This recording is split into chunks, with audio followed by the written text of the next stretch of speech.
We're going to wait just a few more minutes for some people to join, and then we'll get started.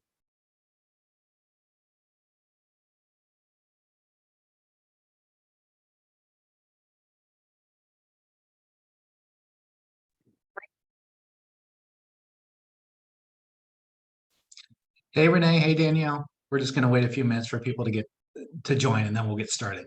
Okay. Hi, Aileen. Hi, Danielle. Hi, Renee.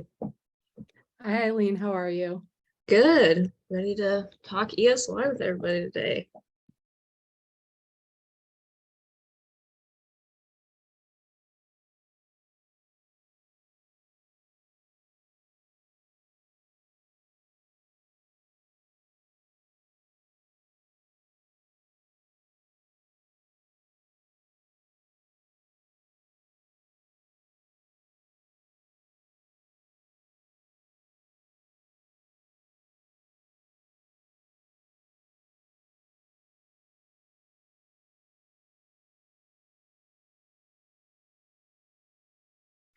Okay, I think that'll be good. Hi, everyone. Thanks for joining us. My name is Mark Weicker. I'm with Albite Weicker, and this is the Special Education Legal Clinic. And this is a collaboration between Disability Rights Ohio and the Ohio Coalition for the Education of Children with Disabilities. And today we have a presentation by Aileen Brock from Disability Rights Ohio on ESY. And a couple things before we get started. As you probably know, since you registered, you can register for the workshops or individual guidance sessions. Those are 30-minute private sessions with an attorney or advocate, and those follow the workshops every month. So a few of you have already registered and are set for individual guidance sessions following the workshop, and you'll have a separate link for that. So if you're doing the workshop now and have a session afterwards, make sure you click on that separate link to join with your attorney for the individual guidance session. And a couple things at the URL that's listed at the bottom of the slide there, lawyersforstudents.com/legal clinic. Of course, you can register for the workshops. You can sign up for individual guidance sessions. You can view the recordings for any prior workshops. We are recording this one, and we always post it within a few days after the workshop so that you can view it on demand. And we probably have, we're in the range of 20 to 25 workshops now that we've done in the past that are up online at the same location. Another resource or a couple of resources that exist at the same URL is you can research special education issues through the research portal, which is located at the bottom of that page. You can click on the link. We put together links to all different types of special education research or special education issues that you can click on, and it'll take you right to those particular topics. IDEA, the Ohio Operating Standards, Due Process Database at the Department of Education, so on and so forth. And then the last thing is resources that we put together before we started the clinic, which are things like template letters and tip sheets. Template letters from OCECD, requesting an evaluation, requesting an IEP meeting, filing for due process, and then tip sheets on a number of topics from DRO located at the same location. So that is that, and I'm going to pass it on to one of our favorite people, Aileen Brock from Disability Rights Ohio, who's going to share her insights on extended school year. Awesome. Thank you, Mark. Let me just get my PowerPoint pulled up here. And while you do that, Aileen, I forgot to mention one thing. If you have questions through the course of the presentation, you can put them in the Q&A. There may be stopping points, there may not be. But if we get to a stopping point, we'll try to answer those questions. And we always have about 10 to 15 minutes at the end where all of us, me, Renee, Danielle, and Aileen, can answer questions related to the presentation or not. So if you have questions that can wait to the end, please do that, or drop them in the chat box if you want to do that during the presentation. All right. Awesome. Well, hopefully everyone can see the PowerPoint pulled up neatly. In terms of questions, if Mark or Renee or Danielle want to watch the chat, I'm happy to answer questions during or at the end, whatever makes sense. I can stop if we need to. I did not build it in like specific stopping points, but I'm happy to answer questions during, although sometimes I think the questions get answered in a later slide. So, but happy to answer any questions. So like Mark mentioned, my name is Aileen Brock. I am an attorney at Disability Rights Ohio, and today we're talking extended school year, or ESY. And let's see if there we go. Here's a roadmap I just kind of put together of what I hope to cover today, what I hope to provide information on, what is ESY, what it's not. We'll discuss eligibility for ESY, how to prepare to have a conversation with your IEP team, with your child's IEP team about ESY, and some common issues and strategies that arise around ESY discussions, and how you might best address those in your own case. So here I have kind of a nice comparison chart between what ESY is and what it isn't. And I thought this would be helpful to be put together because I've heard a lot of misinformation about ESY, both from parents and from schools about what the purpose is, what it is, how it looks. And so I thought it was helpful to talk about, what is ESY and what is it not.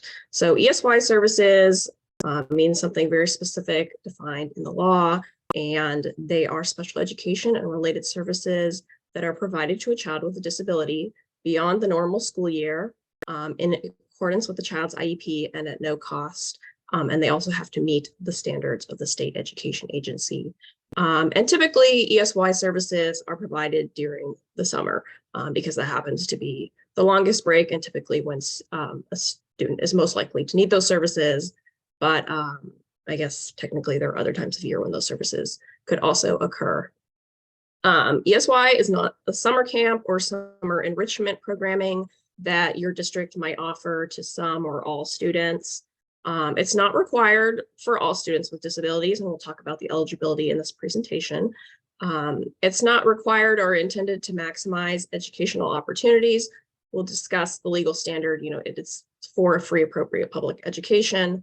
And it's not for helping students advance in relation to their peers. Again, this is going to be something that's individualized to them and what they need for a free appropriate public education. And I mostly bring up the what it's not for benefit in terms of, learning the terms that are helpful and the terms you should use or are better to use when you're advocating for your child to get ESY, so that you're not, using terms or ideas that are not necessarily the most beneficial when there are other points that you could be making that are stronger. ESY must be provided when the child's IEP team determines that these services are necessary for a free, appropriate public education, for a FAPE. And that's just the overarching big rule. There's obviously a lot of factors and considerations that come into play that we'll discuss, but that's the big picture rule. This is a decision that's made by the IEP team, and it has to be individualized to each child and their needs. And I think it's always important to remember that this is a team decision and that the parent is an equal member of the IEP team. So you as a parent have a lot of say in this. Your opinion matters. The points you bring about the data matter. It's all important. You're an equal member. So keep that in mind. These decisions must be made on a yearly basis. So just because, there was a decision last year for ESY to be provided or not, that doesn't mean that's going to be the decision this year. And so these decisions should be made annually. Sometimes that's done within the IEP annual review in your annual meeting, and other times, I would say more often than not, it happens in another meeting because there needs to be time to collect additional data. ESY can look a lot of different ways. It just kind of depends on the needs of the students. Again, these are individualized decisions, so it can look like a whole lot of different ways during a summer. I want to spend just a little bit talking about the standards for determining need, because these are terms that you will likely hear the district members of your IEP team use, whether they, fully understand all the legalities of it all. But, these are phrases that get tossed around because different courts have identified different standards for, how do we decide when ESY needs to be provided to a student. Here in Ohio, there's this case regarding regression and recoupment, and that is a term you will probably hear used a lot in terms of ESY conversations if you haven't already. And, the idea that a student regresses and then cannot adequately recoup what they've lost over the summer when they return to school. And that's a big part of the ESY discussion. And sometimes, as we'll talk a little bit later, you might hear, well, we haven't noticed any regression, so therefore your child doesn't need ESY, which may or may not be true. There can be other reasons why ESY is necessary. And so that's important to keep in mind. And that whilst, the second point here, while states may use the regression recruitment standard, which Ohio does build into their standard, the states also have considerable flexibility in determining eligibility for ESY. So that is important to keep in mind as well.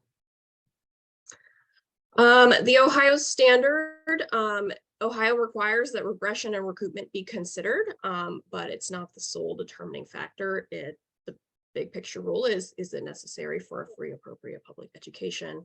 I put the citation there rather than just copying the whole rule, but it's there in the administrative code.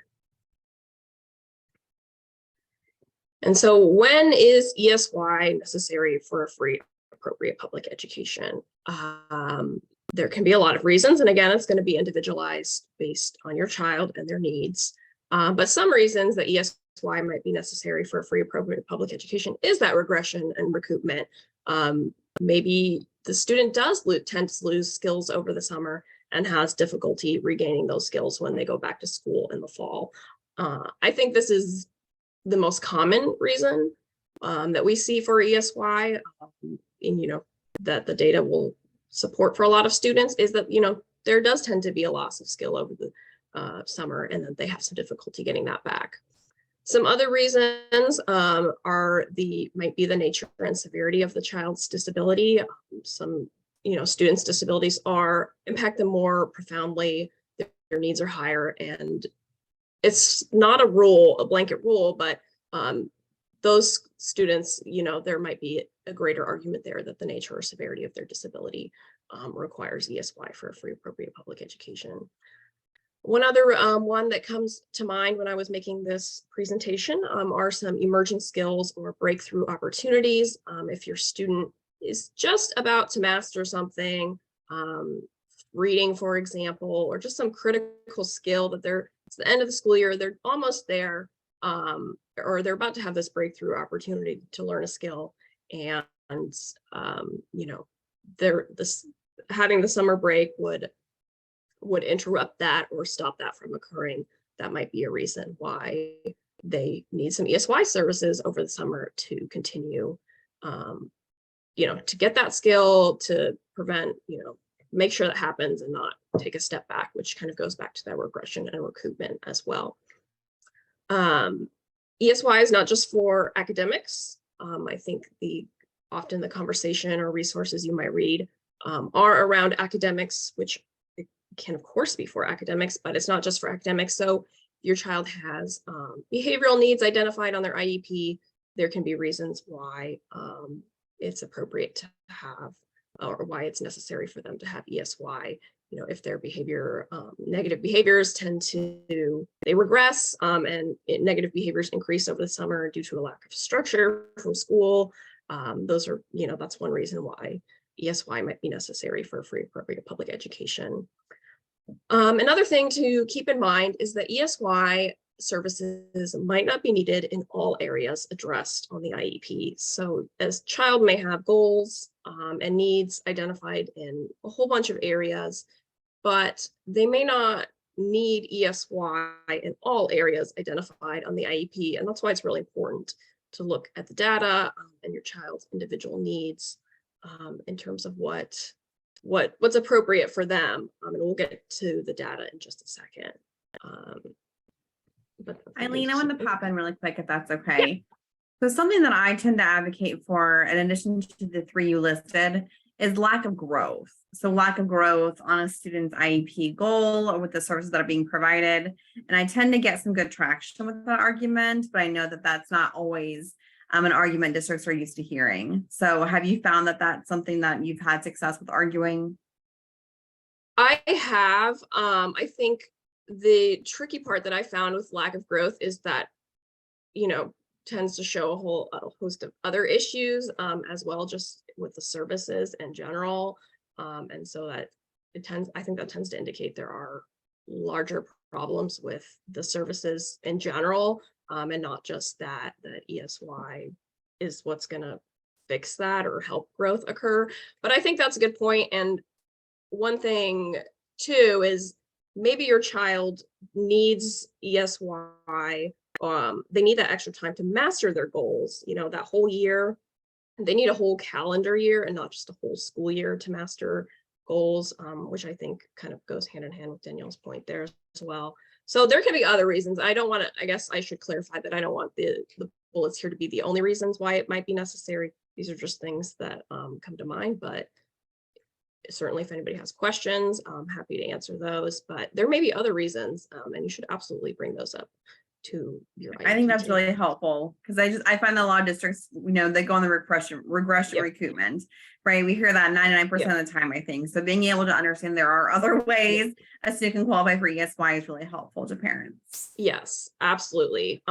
Because as we'll talk about, I have kind of some issues later, common issues that I've identified later on in the presentation. And one of those that we often hear is that regression and recoupment is the only standard.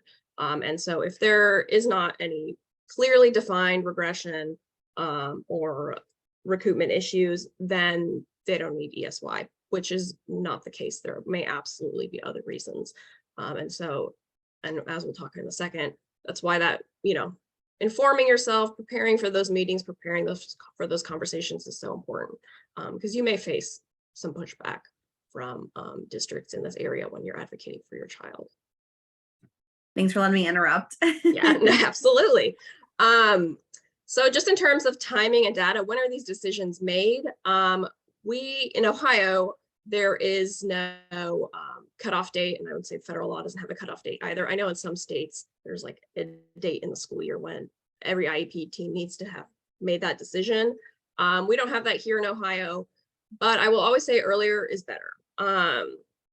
And earlier is better for several reasons, but most importantly is if you get some sort of pushback or the rest of the team says, absolutely not, we don't think your child needs ESY. If you've started having that conversation earlier, that allows for extra time to collect additional data and, work to change the district's mind, to see the team's mind, to see, there is a need for ESY. I think sometimes these conversations, districts can sometimes push these conversations to, April or May, which is fine if there's a understanding that there is going to be data and if you're prepared to have those conversations then.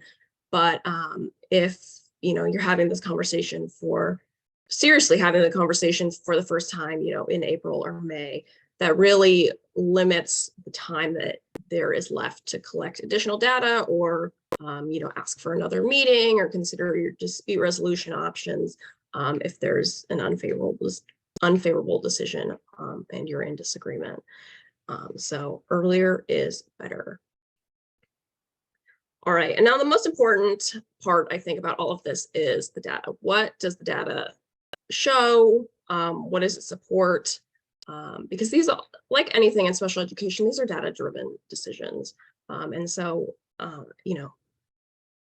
you're likely to face some pushback, I would say, based on my experience in terms of ESY. And so it's really important to have the data there to support, this is why I'm requesting this for my child. This is why they need this because of this data. And again, I will say, I'll just start off by saying that this is certainly not all the data that could exist, but these are some good places to get you started.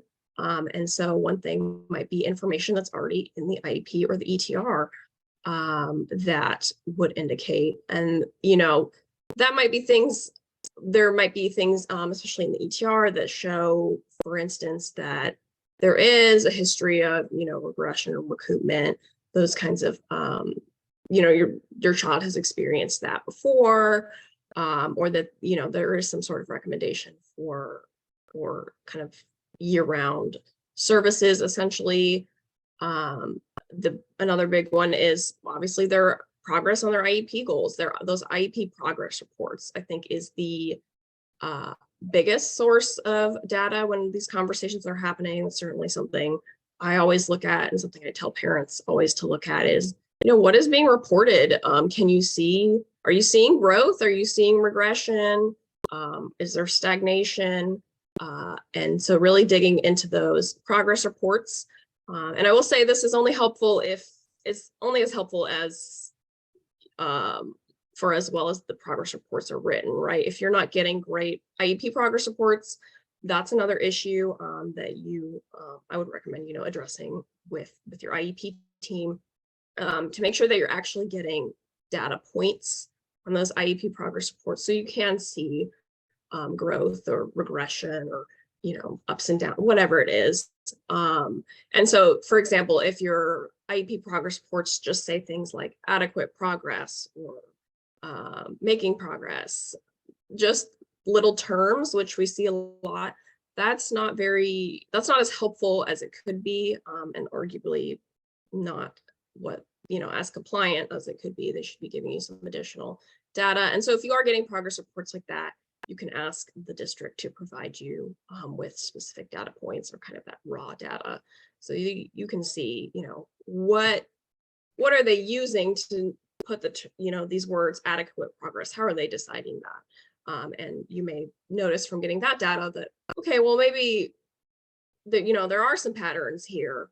Maybe I'm not, maybe this isn't really adequate. It all depends on what's in the data. Another important piece of data that you could potentially use is state and district testing results, especially these MAP testing, which I think, I don't know if every district does it. I think so. They seem to be very common. Testing that's done 3 times a year. So at least here in Ohio, which is a great source of data because you can see, in fall, my student was here. In the winter, they were here. And you may not have the spring reports, but you have the year prior. So you can see over time, are they making progress? Are they regressing? So maybe last spring they were meeting us, in a certain percentile, they're meeting a certain benchmark. But then in the fall testing, there was regression. They lost skills. They didn't do as well. Well, why was that? And maybe that was the summer break. Maybe there was some regression there. And that's a reason why ESY might be necessary. So don't just look at, the IEP progress reports. Think about other data that you're getting, report cards, general education report cards, other information that your child's school is providing to you anyways.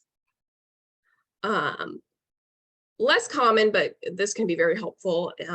Any sort of recommendations or data from professionals who are working directly with the child, who might not be, especially someone who might not be employed by the school district. If your child is getting private speech or OT or physical therapy outside of school, and there's some data that those professionals can provide or recommendations that can be helpful in this conversation, and obviously are important from someone who's seeing the child directly. And the last one I have here is a historical qualification for ESY. So qualifying in the past doesn't mean that the student must qualify for ESY again, but it can be a good indicator of need, especially if it is a student who most years or all years in the past has qualified for ESY. There's a pretty good argument there that they should again qualify for ESY, especially if their circumstances and progress are similar to years past. And I guess the flip side of that is, just because your child has never qualified for ESY in the past, that doesn't prevent them from qualifying in the future, this year or in the future. And so, you know, that's a factor, but it definitely is not a rule.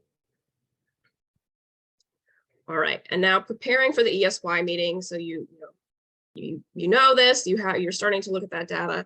How are you going to prepare for the meeting to actually have the conversation? Because again, this is an IEP team decision.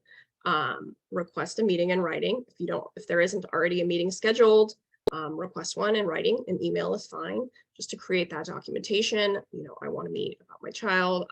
I want to meet and discuss extended school year services. I believe they qualify. It can be something as short as that.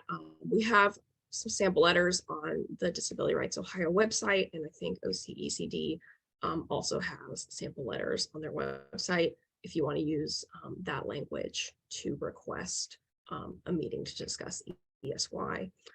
Give the district a reasonable amount of time to respond. You know, if you're sending an email on Monday, you know, it's probably not super reasonable to expect to have a meeting before the end of the week in most cases. And that's again why it's important to get this done earlier rather than later if you can, so that everybody has time, you know, to look at their schedule and find a date and time that works for everybody. And of course, offer some days and times that work for you, and, you know, within the coming weeks from requesting that meeting, so that, you know, everybody can compare schedules and get ready. The next step is preparing your thoughts, right? This is a big request in most cases, and you're likely to face some sort of pushback. I would say in most, you know, this is a difficult area of advocacy, I would say, in my experience. So prepare your thoughts, get ready. What are you going to say? Why do you think your child needs ESY? What does the data say? You know, just have your thoughts, you know, maybe write them out so you're organized, ready to go. Especially if you're someone who might get flustered sometimes in meetings. This can be nerve-wracking. You know, there's several other people there saying, no, we don't think so. What are you going to say? And be prepared to say that. And have the data there ready to go. Plan for some pushback. This is, like I just said, this is kind of it can be a difficult area of advocacy. And so if there is pushback, what do you think? You know, try to think ahead of time.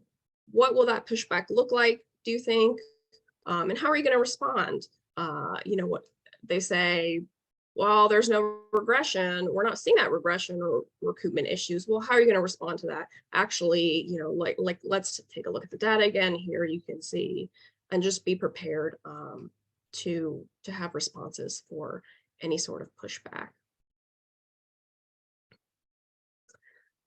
Here are some common ESY issues I have heard from parents, or my colleagues have heard from parents, and then I'll, you know, take them in turn and kind of discuss what some ways you might be able to push back a little bit if you are hearing these things.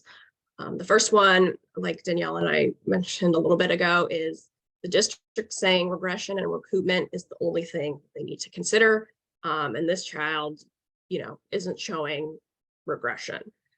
That is just plainly wrong. I think sometimes coming with the rule from the administrative code ready to go, from the operating standards ready to go, say, you know, no, it's what's necessary for faith. And then additionally, the team needs to consider regression and recoupment.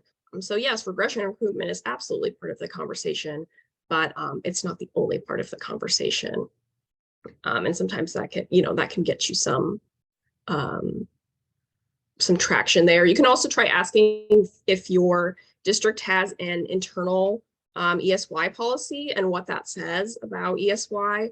They should not have policies that say regression and recoupment is the only thing that needs to be considered. And if they do, you know, maybe that's an issue that you can take further in kind of your advocacy and talking to maybe some higher level administrators in the district about that policy is inappropriate. Another one that we hear sometimes is, my district just says they don't do it ESY. We don't do that here. I have heard that, unfortunately. And I would just say that's, you know, that's a blatant violation. Just say we don't do ESY here. And that may, you know, I would say that warrants conversations with administrators further up, who may not be necessarily be present in those IEP meetings where you're having these conversations. Again, reminding them of the law. You can bring a copy of the code with you. Putting these concerns in writing. There's been state complaints filed about this issue as well. So hopefully districts are doing less of that these days. But it is something that we've unfortunately heard.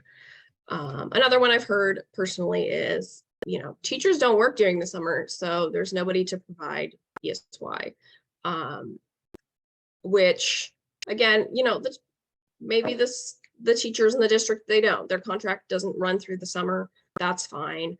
But that doesn't, get the district off the hook for providing ESY. The team's got to figure out, okay, well, maybe we don't have any teachers in the district who can provide these services over the summer, but maybe there's someone we can contract with. Maybe we can contract with another teacher, or there's an agency that we can send, or, there's a summer program that would be appropriate for the child's ESY needs, and we can contract with them to provide ESY. But certainly, not having teachers contracted to work during the summer doesn't excuse them from providing ESY if it's necessary. Another one I've heard is, ESY is only offered for academics, and that's just not what my child needs. Again, ESY is not just for academics, it's for it's for a free appropriate public education. And if that doesn't mean academics for your child, that means, behavior supports or something else. Again, showing the rule, and we'll talk about some, the other dispute resolution options you have available to you in a second, but it, maybe worth it to consider some of those as well. And the last one is, let's say they say, okay, yeah, your child needs ESY, we agree. And we have this one option for ESY, they come for 2 weeks in July, and that's it, for so many days, for so many hours. And this is all we have.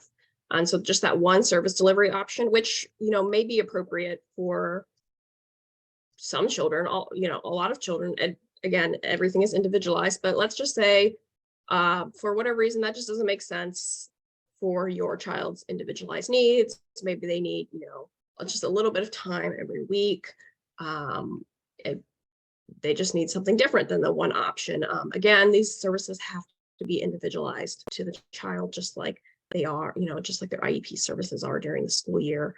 And so it's, if they need something else, then the district needs to provide something else. And again, being prepared to say, this is just like, during the school year when, little Johnny needs XYZ, and that might not be how everybody else does it, but it has to be individualized for the student. So being prepared to make those points. And what if the rest of the IEP team just says, no, parent, we don't think your child needs ESY. We don't think it's necessary. We're going to end this meeting. We're not going to provide ESY. What do you do from there? I think this is kind of a critical juncture in conversations. And so I think first and foremost, document your disagreement in writing. So many times I'll talk to parents who say, well, I didn't agree with this, or, I was the only one, but, that's not documented anywhere. And so it kind of looks like it didn't happen, which is not obviously the effect that you are going for. So whether that's asking the team at the end of the meeting, saying, I am in disagreement, please note my disagreement in the prior written notice, and see what that prior written notice ends up saying. If it doesn't end up including your disagreement, send an email afterwards and say, I asked for my disagreement to be noted in the prior written notice.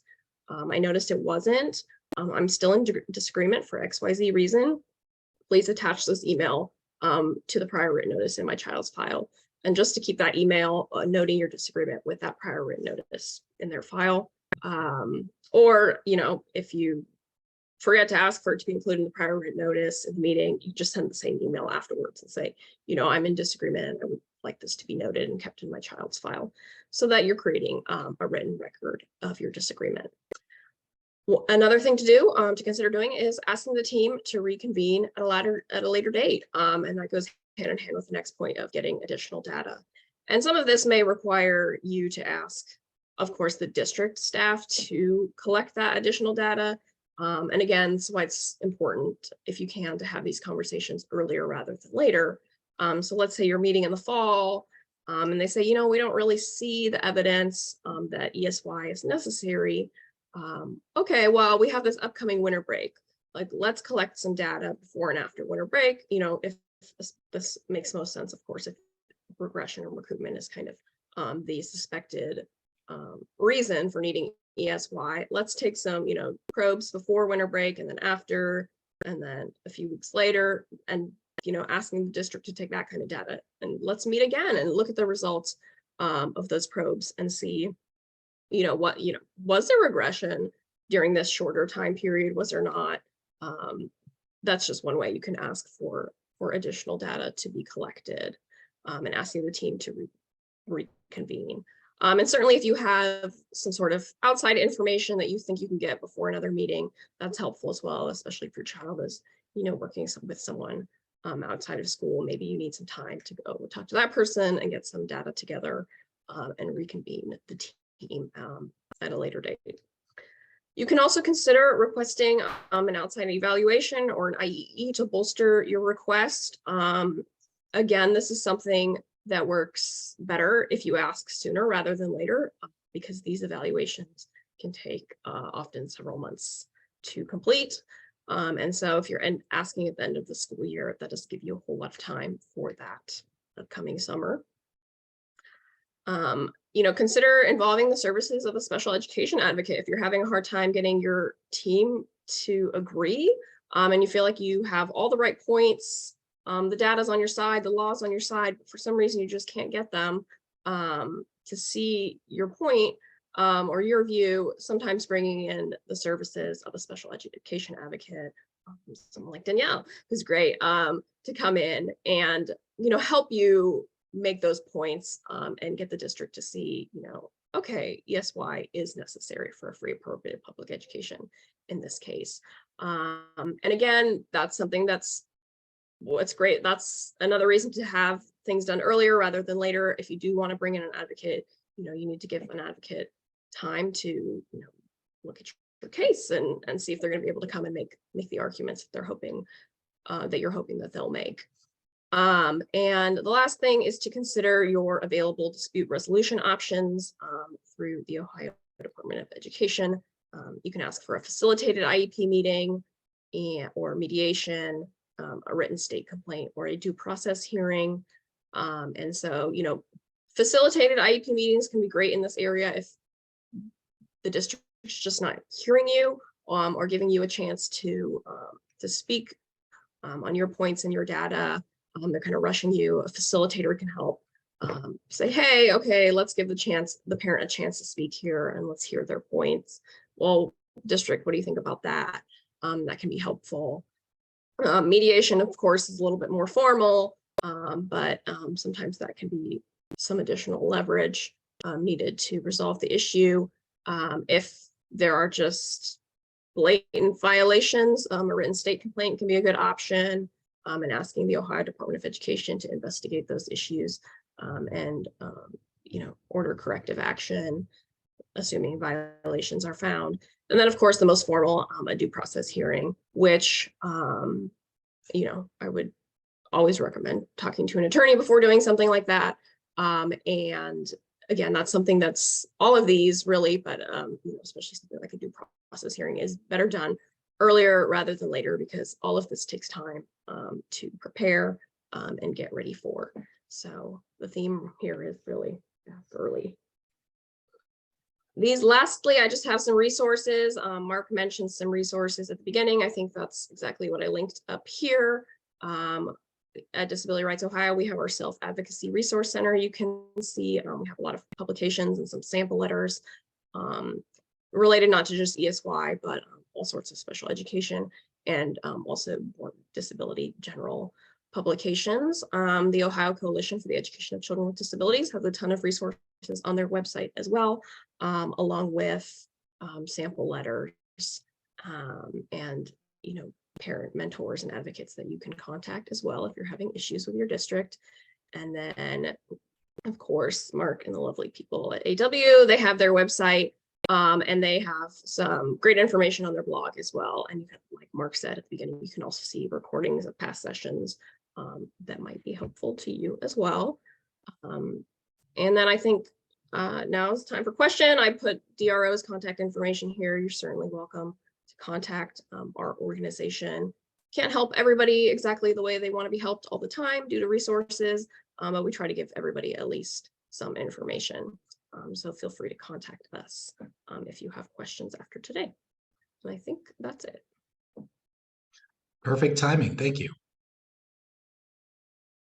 Yeah, so we'll open it back up for questions if anyone has any. We'll just wait here a few minutes, and you can either drop them in the box or the chat box, in the Q&A box or the chat box, whichever. Thank you for that, Aileen. That was great. Yeah, absolutely. And if any of the three of you, if you feel like I missed anything, feel free to chime in as well. No, it was well done. It can be a challenging area to advocate in, but Well, the timing was good for the workshop, and you ended it at the right time, so it was well done. There's something I thought about is, when we talk about the amount of time that ESY is going to be provided, sometimes almost like SDI, it feels like districts just sort of pick like an amount of time. Like, I think this time could be appropriate. So I don't know, have you found a good way to be able to look at progress reports, the IEP, and find what you feel like is a good amount of time for ESY? Because I'm still trying to figure that out on what would be a good proposal when looking at the data.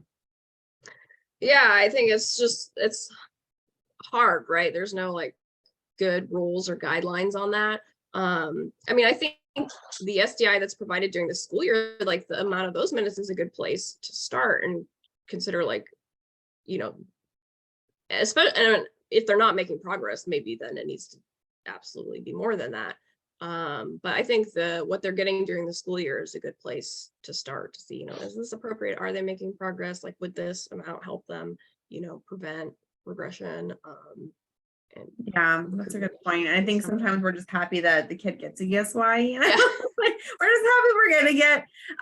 But I know some districts are very prescribed in their ESY. Like, we provide ESY these weeks during the summer, during these times, and sometimes it's hard to push back because you also don't want to lose an opportunity. So I mean, every district is different, but yeah, sometimes I feel like districts give a lot, and I'm just very, very grateful and thankful. Other times it seems like they're giving just such a minimal amount that, like, is it even worth it? Yeah, I think that's something to think about, and I think that goes back to when they're offering just one option for ESY. For some students, that one option, like, that might be a lot more than what they're getting during the school year. And they're like, this is great. 4 weeks of, 5 days. This is great. This is a lot of programming. And, for other students, what's included in those 4 weeks, or just the fact that it's only happening in those 4 weeks, just doesn't make sense for what they need. So I don't know. It's hard. Everything is individualized. And I'm always like, what does that really mean? Something we always wrestle with. So no, I don't have any good, tips or tricks other than just to look at, what is already being offered, because I think that's a good place to start. And I think it gets harder for the district to then say, well, it should be something less than this. Well, why is that? Good point. Mm-hmm. Well, it doesn't look like we have any questions, so maybe we'll get off a few minutes early here.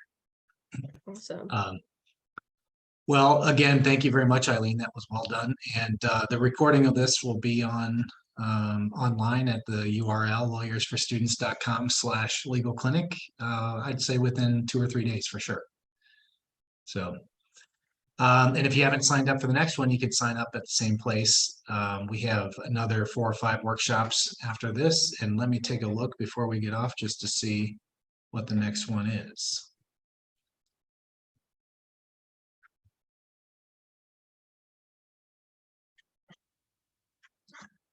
All right, so the next one, April 17th, always the 3rd Monday of the month, is Understanding Autism by OCECD. And we'll follow that up with School Choice for Special Education Parents by Albite Waker on May 15th. So again, you can sign up at those at lawyersforstudents.com/legal clinic. All right, thanks, Aileen. Thanks, Danielle. Thanks, Renee. Hope you all have a good week. Thanks. Bye, Bye, everybody. Aileen. Bye-bye.